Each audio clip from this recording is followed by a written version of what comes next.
We've been working jointly with DNRC for a few years on this project. Tonight we're holding this meeting. Thursday night we'll be meeting in Boulder, and later in the year, summer or fall, we'll be meeting in Whitehall to go over the draft results. For those of you who have not been to this meeting place, the bathrooms are in the back. There are refreshments on the back table, and there are handouts at some of the stations that you can grab before you leave tonight. And with that, I'll hand it over to Tiffany Lyden with the DNRC.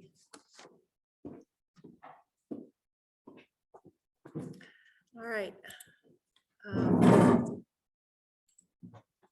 Let's see here. Hang on one second. All right.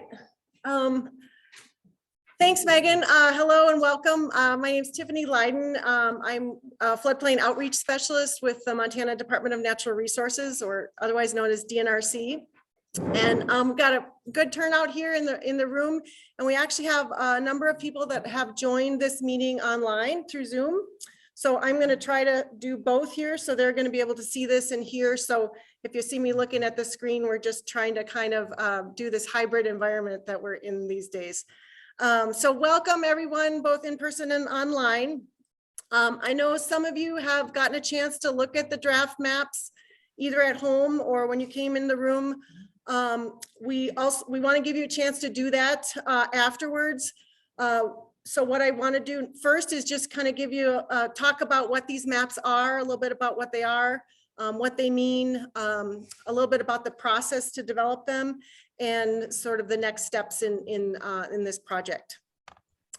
We have a number of folks here today that can kind of help with questions from DNRC. We have myself, Doug Bruger, Katie Shank in the back, and Shay Bodine, who just came back from helping with a lot of the flooding over in Columbus and Red Lodge. And then we have two folks here from the engineering firm who did a lot of the study work in the northern part of the county here, from Morrison Merrily, Luke Carlson over here, and then Ken Salo. So these aren't all the people that have been involved in the project. Just a few of them. So if there are questions that we can't answer, let us know. We will get those answers to you some other way, and by getting a hold of some of the other folks if you have other questions that we can't answer tonight. Okay, so with that, I do want to say, bear with us a little bit tonight. We had planned to have a whole bunch of staff here and online to answer questions for people and really dive into your individual questions that you might have about your property. However, as most of you have probably read in the news, we've had some unprecedented flooding going on in parts of the state. So our office has been pretty stretched really thin. We've had a lot of people deployed to those areas over in Red Lodge and Gardner and Park and Stillwater counties. So bear with us just a bit. And if we can't get your questions answered tonight, we definitely want to follow up with you and make that happen. So just give us a little bit of patience as we get through this here. And these are pictures just from last week of some of the flooding that has kind of been surprised, I think, everybody in terms of the damage that has happened. All right. So tonight we're talking about floodplain maps, and the purpose of floodplain mapping is to help identify areas at risk of getting flooded ahead of time before we have a big flood event, so that we can keep people out of harm's way and reduce flood damage to houses and buildings. This is really a collaborative effort. The state, the county, cities and towns, and FEMA all work together to identify and map these flood risks. And we do the best that we can to map those areas using the information we have available. So I'm going to talk a little bit about how these maps were developed and what goes into them. Floodplain maps today are called flood insurance rate maps. They are these are official maps maintained by FEMA, the Federal Emergency Management Agency. and they get periodically updated when new information is available. One thing that's important to keep in mind is that these floodplain maps don't show any old flood event. What gets put on these floodplain maps are the areas expected to get wet when we have what's called a 100-year flood event. It's kind of a misnomer because a lot of people think if we have a 100-year flood event, then we're good. We're not going to have another one for another 100 years. A better way to think about it is not in terms of years. It is more in terms of it's a flood event that has a 1% chance of occurring in any given year. So you'll kind of hear those terms used interchangeably tonight and moving forward. The other thing to keep in mind with these maps is that if we had a 100-year flood event, they are not always going to match the maps perfectly because undoubtedly you are going to have localized conditions, a tree that goes down, a culvert that gets blocked. We saw tons of debris in the water over in Red Lodge. And so things like that are going to cause the water to behave a little differently in spots. But by and large, these maps really should represent those areas at risk of getting wet when we have a 100-year or 1% flood event. See if this clicker works. Okay. So these maps are actually used for a lot of different purposes. Jefferson County and Boulder and Whitehall actually use them for where their floodplain regulations apply. Because the counties and towns and cities have floodplain regulations that apply in these areas shown as the 100-year floodplain, in turn, federally backed flood insurance is available to anyone in Jefferson County. The maps also get used for planning and subdivision purposes. Megan uses them for septic permitting. And they're used by mortgage lenders to determine if a house or a building they're financing has a risk of getting flooded. If it's shown on the map that there is a risk of getting flooded, that mortgage company is going to require the person they're giving the loan to carry flood insurance. We'll talk a little bit more about that in a bit. And they're used for emergency management purposes. We have your county emergency manager here today in the back of the room. They're very helpful, can be very helpful for what roads are going to be overtopped. Are there neighborhoods that are going to be blocked off when we have a 100-year flood event? So given all that, we really recognize that the map should accurately reflect what's at risk of getting flooded. So, and so we recognize that they may need to be periodically updated if there's better data available or there's been a lot of change in the area. Most of Jefferson County has actually had floodplain maps since 1978. They were produced by the Department of Housing and Urban Development back in the 70s. They were doing those for a lot of counties and cities and towns all over the country. Those maps were reprinted then in 1986 as FEMA maps, but they there were virtually no updates to them. So the information on them is really from the 70s. And I will say they used the best information they had at that time to map those areas that had a high risk of flooding. But as many of you know, this area had a really big flood event in 1981. That's probably the biggest flood event you guys have ever seen here. These maps were produced before that flood event, so they don't really reflect any of the information or knowledge we learned from that flood event. One thing I want to point out, on these maps, the shaded area here is showing the area expected to get wet in a 100-year flood event. There's not a lot of information here. It's just this kind of shaded area. Doesn't show how high the water's expected to get or anything else like that. But these are the maps that you have in place for actually the southern 2/3 of Jefferson County. These are your floodplain maps. So we're not in the southern 2/3 of the county right now. We're in the northern third of the county. So what about this area? There actually are no official floodplain maps in this area. Does that mean that it doesn't flood here? No, it just means that when they produced these maps back then, they made that decision that they either didn't have enough information or whatever, that they just did not produce floodplain maps for this portion of the county.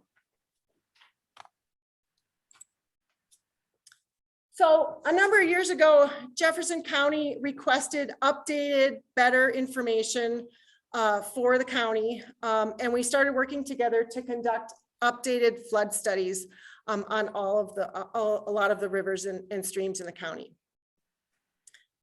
These flood studies will eventually replace the current floodplain maps with new updated information. And in the northern part of the county where we are, where there currently aren't FEMA floodplain maps, those will be produced for the first time on Prickly Pear Creek, Buffalo Creek, Clancy Creek, and Warm Springs. If you're interested in how flood studies are conducted and how the maps are produced, we do have some information about that. I'm not going to go over all of that right now, but we do have a handout here. We've got them in the tables and we'll put them in the back of the room for on your way out. It kind of walks through the steps of what goes into a flood study, all the technical information. We also have 2 engineers here in the room that can certainly, if you're interested in that information, we can certainly help kind of walk you through that. A lot of information and data goes into producing these studies and these maps. So I said we've been working on these studies for the last number of years. We're at the stage where we have some results to share. The results are these draft maps. They don't go into effect right now. We have a couple of years before they would go into effect, probably 2 years from now. But the county wanted to get these out into your hands early to start taking a look at them. And the other reason is that we really want you to review them. Public review of these maps is really an important part of the process.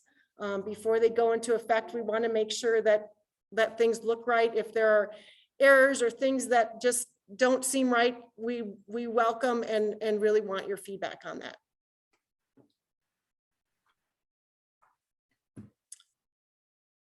So a lot of the information that went into the studies, the draft maps, all the technical reports, and all the details are actually posted on, or a lot of the details are posted on this website that was listed on that letter that you got in the mail. That's probably the reason that most of you are here.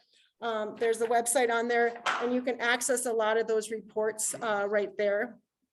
The other thing on that website is a link to the draft map viewer. It's that blue box that you see there on the screen. What I'm going to do now is I'm going to kind of walk you through what you'll see if you click on that blue box. And after I'm done here, we'll have opportunities. If you want to do that, we can do that with the folks around the room at a station and look at your property that way. But you can also do that at home. And for all the folks online, you can do that at home as well. Again, if you've got any questions now in the future, you'll have my contact information and Megan's. Get a hold of us and we can kind of walk through your particular property with you. Okay, so if you go on to that website, it's also there listed at the top there. That's how to get to it. And then you click on that button, that draft map viewer. What you're going to see pop up first is the draft floodplain. When you get to this spot, you can either use that little magnifying glass. It's a search bar. You can type in your address, or you can zoom into the map and pan around to get to your house that way. When you're looking at these maps, the blue on here represents the draft 100-year floodplain. Again, based on the study information, the area expected to get wet if we have a 1% or 100-year flood on that stream. That's the area that's going to fall under county and or if you're in Boulder, the city floodplain regulations. And where a lender, if you have a mortgage, is likely going to require you to carry flood insurance to protect their investment because there's a risk of flooding there. Once the maps go into effect, that doesn't happen tomorrow. We're still a couple of years out from that. If you are in that blue area, I would recommend picking up one of these sheets around the room here. It's kind of color coded to kind of indicate the blue on the map. And what it is what it means to own property in a 100-year floodplain. So we've got those around the room to take home with you. Where's my little clicker here? If you're in Boulder, is anybody here from City of Boulder tonight? You are, okay. I don't live there and represent my parents. Oh, fantastic. Okay.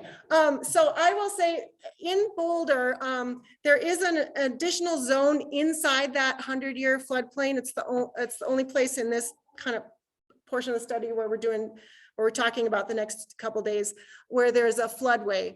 And that's that kind of pink area there. So if they have property in there, come talk to me and we'll just walk through that rather than go through that with everybody else. Okay. The other thing you'll see on these maps is a kind of a light tan or brown area. That's the area that's expected to get wet if we have a bigger flood event than a 100-year flood event, what we call a 500-year flood event. So that gets put on the map for informational purposes, really. It's a moderate risk area. The county and towns and cities do not require they don't have any floodplain regulations in there, and banks typically don't require flood insurance in that area because it's a little bit less of a risk area. Anywhere outside those two zones is considered a low risk area. And as we're learning in some other parts of the states, low risk does not always mean no risk. This year is kind of an important year for us all to remember that floods bigger than 100 and 500-year events can and do occur and can cause damage to structures. So I guess I just bring that up because federally backed flood insurance is available to anyone if your county has floodplain regulations, and that's what Jefferson County does. So flood insurance is there available to anyone regardless of what flood zone you live in.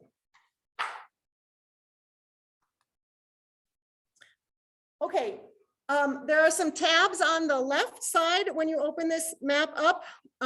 We were just on tab 1. If you were to click on tab 2, what it's going to show you is what is the current floodplain map show. And so those gray maps that I was showing you before that were produced in the 70s and then kind of reprinted in the 80s, we just digitized them and put them onto this map so you can see it a little bit better. So it shows what the current official FEMA floodplain map is right now. Tab 3 does a comparison for you. So you can click back and forth between 1 and 2 to kind of look at what's proposed, what the draft is and what the current is. Or you can click on tab 3 and it'll do a kind of comparison for you. It overlays the two of them. So if you're looking at this one, and we can walk through this on the viewers with you afterwards. Anywhere in blue is currently mapped as 100-year floodplain, and based on our new study information would remain as 100-year floodplain. Anywhere shown in green are areas that your current map, the current FEMA map shows is 100-year floodplain.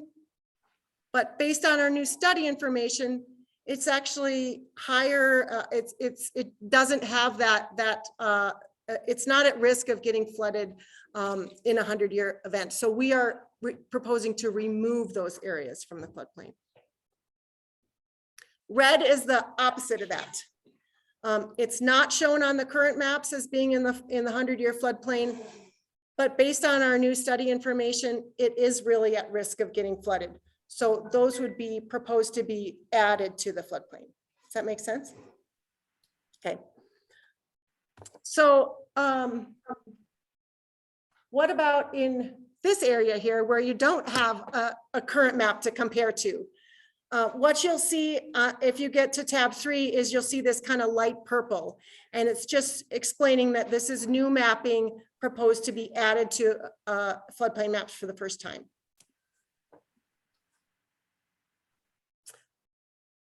So back to when you open up the map and you find your property, one thing you can do if you zoom in far enough, one thing you'll start to see is these lines across the blue, the 100-year floodplain, and they have numbers on them.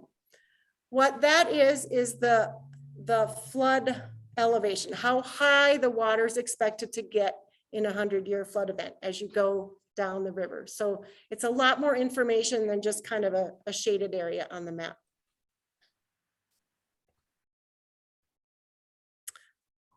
So before you leave tonight, I just want to make sure that you know where your house or your property is in relation to these flood zones. Again, when you're looking at the map, that blue is that 100-year floodplain.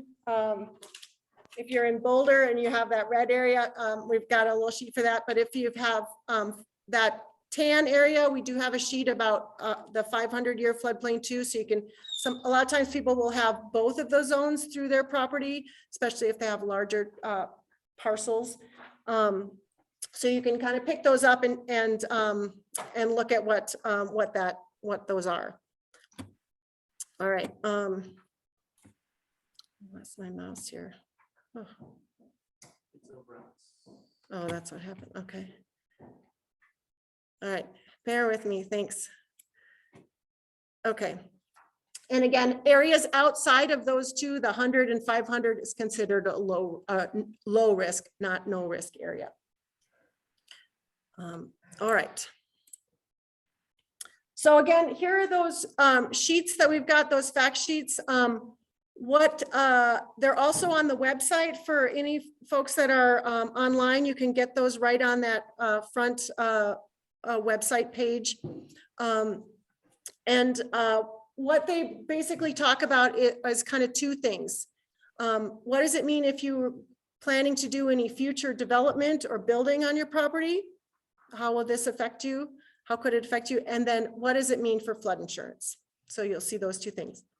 I'm going to go through that at a real high level right now, but you can read through some more details and certainly call us with some more information if you've got questions on that. So in terms of development in a 100-year floodplain, Jefferson County and Boulder and Whitehall have floodplain regulations that regulate new development in a 100-year floodplain. It doesn't mean that you can't build in a 100-year floodplain. It's just that you need to build more safely following the local regulations. So the biggest thing for most people is that new construction or additions to buildings in a 100-year floodplain need to be elevated. And here in Montana and in Jefferson County, that number is to be elevated 2 feet above, your first floor has to be 2 feet above that flood elevation. So remember those lines on the map we talked about, sort of that's how high the water's going to get. To be safe, the requirements are that you build, you have a little margin of error to build a little higher than that. And then you do that through a floodplain permit so the county can review what's being proposed and make sure that it meets the regulations. What about flood insurance? If your building is or will be newly mapped into that high risk flood area, that 100-year floodplain, and you have a mortgage, your lender will require you to purchase flood insurance once these new maps go into effect. Yep. Go ahead. Question. Percentage of your property, say, if you had 10 acres of ground and you figure that you got about 200 square feet on the far end of your property, you gotta, is it mandatory to have insurance for that? Great question. I'm going to repeat it so the folks online can hear it if you don't mind. So the question was, what if you have a large piece of property and only a very small portion of it is in the new floodplain? Is that Yeah. correct question? Okay, great question. When lenders are looking at this, they are looking primarily at a building. So not the land, it's the building that because that's where you have the most damage. So they will look at where the building is located. If the building appears to be located in the 100-year floodplain, they'll require you to carry flood insurance. We can talk about that. Sometimes there's a little bit more detail that the maps can show. Maybe your house is actually on a knob or a little higher. There are some things you can do to provide to the bank. We can talk about that if that's your situation, but that's kind of the general approach that how that works. Okay. If your building is in a lower risk area, that 500 or the low risk area, again, your bank typically is not going to require flood insurance, but it's still recommended, and you still can purchase it. Both landowners and renters can purchase and carry flood insurance. And I guess one thing to note that is kind of a misconception a lot of times out there is that homeowners insurance does not cover flooding. So flood insurance is really an important way to protect your investment from a flood event, whether the bank is requiring it or you're doing it voluntarily.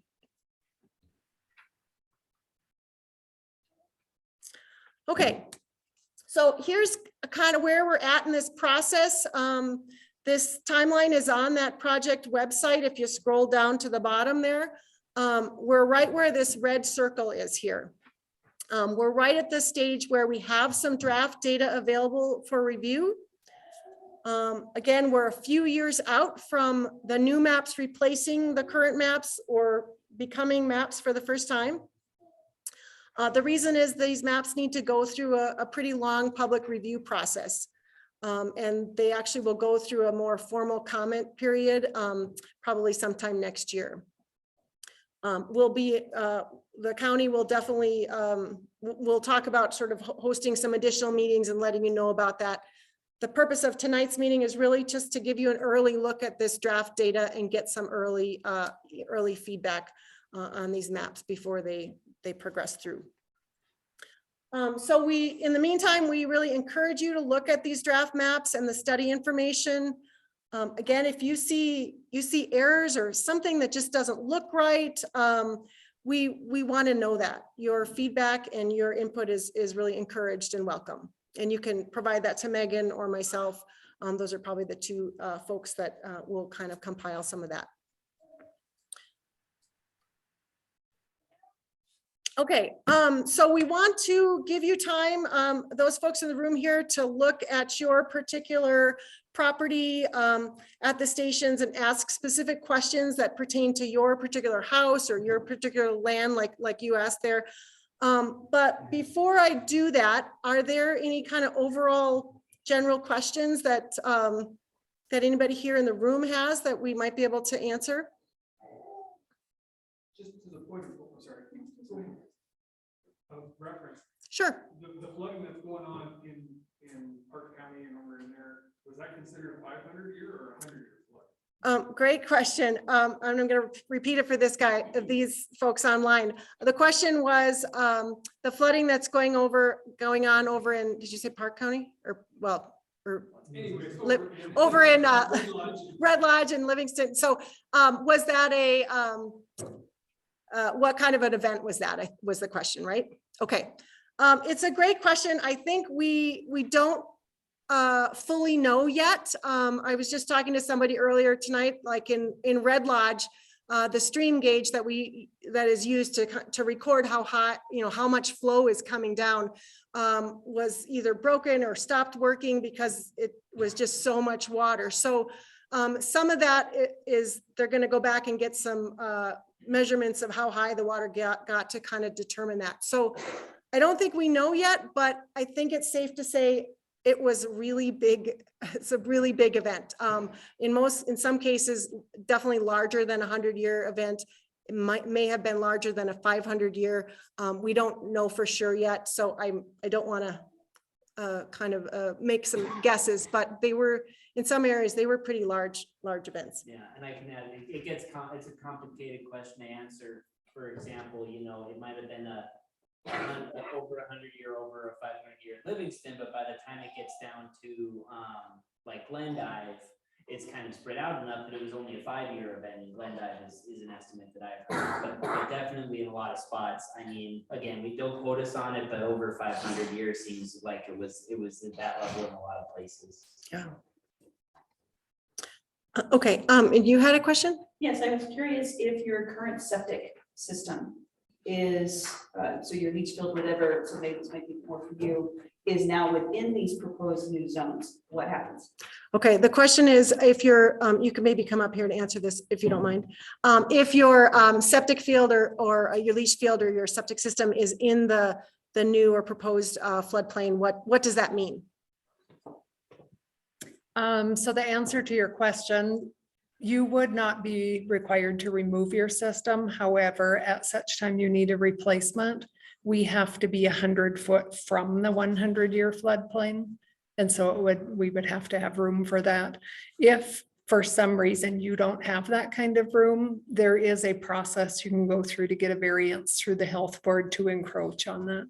Okay, thank you. Megan, what about the mixing zones? If you move off, obviously mixing zone is gonna go into a floodplain, it's 500 feet. Is that correct? So we have what's called source specific mixing zones. So you can request a deviation and ask for a shorter mixing zone. So the rules might say that depending on your property size, that you need 500 feet, you can ask for a source specific and go down to 100 without much problem, as long as you can show that your non-degradation calculations still meet the rules. Once you drop below 100, then of course you have to ask for a waiver from the rules. Then that's talking about DEQ requirements. So on new subdivisions, Is that decided at the local level or at the state level? it's at the state level. Another question. So what are we losing here? If we in North Jefferson County, we don't have a floodplain map. So what happens to our property when this floodplain map overlay gets laid on our private property? What privileges are we losing? So the question was, what happens to us in the north part of the county when this floodplain map goes into effect? What does it do to our private property rights or our property values? What are we losing? Rights. What does it do to our property rights? I guess I would say it's an interesting question. I guess I would answer it this way, that there are having information about what's at risk of flooding is an important piece for folks to have so that they can make decisions to protect themselves and their assets and their values. So first and foremost, having people have information rather than ignoring that or not knowing what's at risk of flooding is really is our primary goal here. So in terms of what that means to you as a landowner, that does come with some additional requirements if you're going to do new building.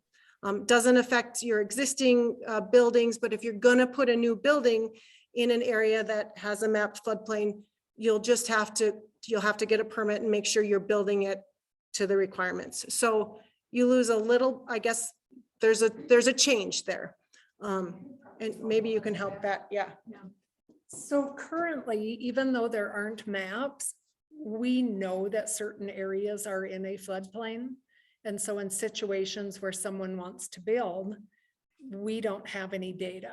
And so it becomes the property owner's responsibility to hire an engineer to do a hydraulic analysis to determine what that flood elevation is, And then they have to follow, you have to follow flood regulations regardless of whether there's a map or not. Our best available data right now happens to be aerial photos from the 1981 flood. So if you came in and wanted to build in one of those areas, I know it's a floodplain, but we don't know any of the data, the elevations. So then that's on you to hire the engineer and figure it out. This is awesome because they've done the work for us and now we are going to know. I think it'll be a good thing for you guys who have been in the floodplain. What about ag practices, stream side restoration, things like that? Is that different in the flood? It depends if you're doing, let's say, rip wrapping to go along the shore. You may be required to get a flood development permit because you'll be required to show that your riprap is not going to cause the base flood elevation to raise more than a half a foot. Because if you place something that raises it more, now you're jeopardizing the people downstream. Which would probably have to be higher out to did not cause structure. Yes, potentially. What about on this business about insurance, able to get insurance? Is that just for real property or is that personal property? Plan, what about a flood come to your property and took out 300 foot of creek bank, for example? Is that, does FEMA cover that? So the question was, what about property that's not a building? Like if flood comes out, I'm just repeating it for these folks, takes out a bunch of your bank or something. Yeah, if you lose some of the quick bank. Typically, I am not an insurance expert by any stretch, but typically flood insurance is for buildings and you can get crop insurance if you for ag properties. But I do not know of insurance that would cover erosion or other type of land lost from flooding. Question? Do you have an estimated cost per thousand on what flood insurance costs? An estimated cost per cost of flood insurance. So FEMA has actually just recently revamped, thank you, their flood insurance program. So they run the federally backed flood insurance program. So that's available nationwide. There's also private flood insurance that's out there. So the one thing that FEMA did when they did this is they tried to make it more equitable, and then it's based on your particular structure, so that like if you have a tiny home, you're paying a different amount to replace those costs than a multi-million-dollar mansion before everything was all standardized. So there's a lot more variables that go into the insurance calculations these days. So it's really hard to say. So what I would say is that you could contact your insurance agent and get a quote on that for you. And obviously it'll depend on, just like car insurance, your deductible and all that stuff. So it's just hard to say. Sorry. Okay, another question? You said a lot of the floodplain, the existing floodplain, even though it's not mapped, was done off of aerial photos from the 81 flood. No, say that question again. You said the existing, because in northern Jefferson County, there are no existing floodplain maps, but you know that there are floodplains.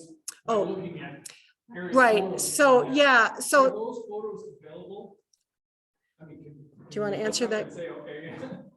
Yeah, so I will say, so the question was about the aerial photos showing flooding from 1981, and if those are available. Megan had talked about those. I do think that Megan has a bunch of them in her office. I know when they did the study work, that was something that was looked at to kind of calibrate the study, the engineering and the modeling. What flooded in 1981? How do we compare that with our results? Obviously, it was the 1981 flood was approaching a 500-year flood event, just to kind of give you that for reference. So here in the north part of the county, so it was bigger than a 100-year flood event that we kind of, Ken is shaking his head there a little bit. It can be a little different. There's only, you have a stream gauge on Prickly Pear Creek. So that's really our kind of point of reference there. So they definitely are it's better to use the engineering and all the science behind it than the photos, but they certainly give you an idea of those areas. So to answer your question, they aren't online anywhere.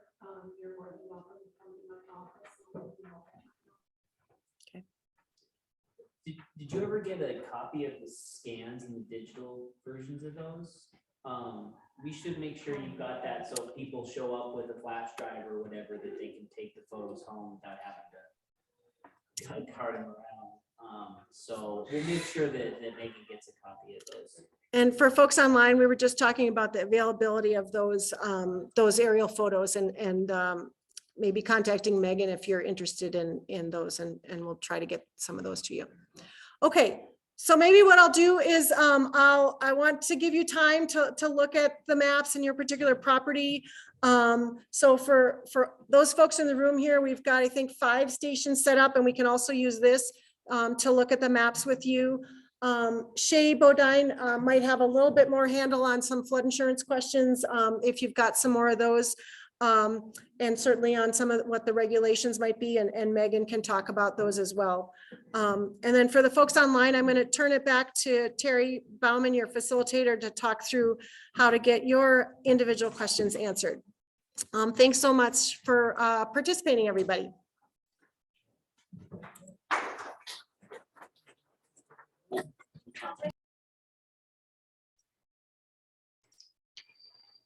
Awesome. So thanks so much for joining us. I'm just going to share my screen really quickly. If you do have questions and would like to chat with someone afterwards, as I put in the chat before, feel free to reach out to Tiffany. I'm putting her contact information in the chat again, and she does have office hours those next few days. So if you're looking for a specific time where you can reach out to her, those are some open times that she's available. Please reach out. If not, send her a note or just give her a call and she'll be sure to get back to you. So I will just hold this up for a few minutes, but that is the end of our presentation of the live streaming. So I'll keep it up, and unless you have any questions specifically for like the logistics or anything, that's going to be it for tonight. So thank you for joining us, and yeah, have a good rest of your evening.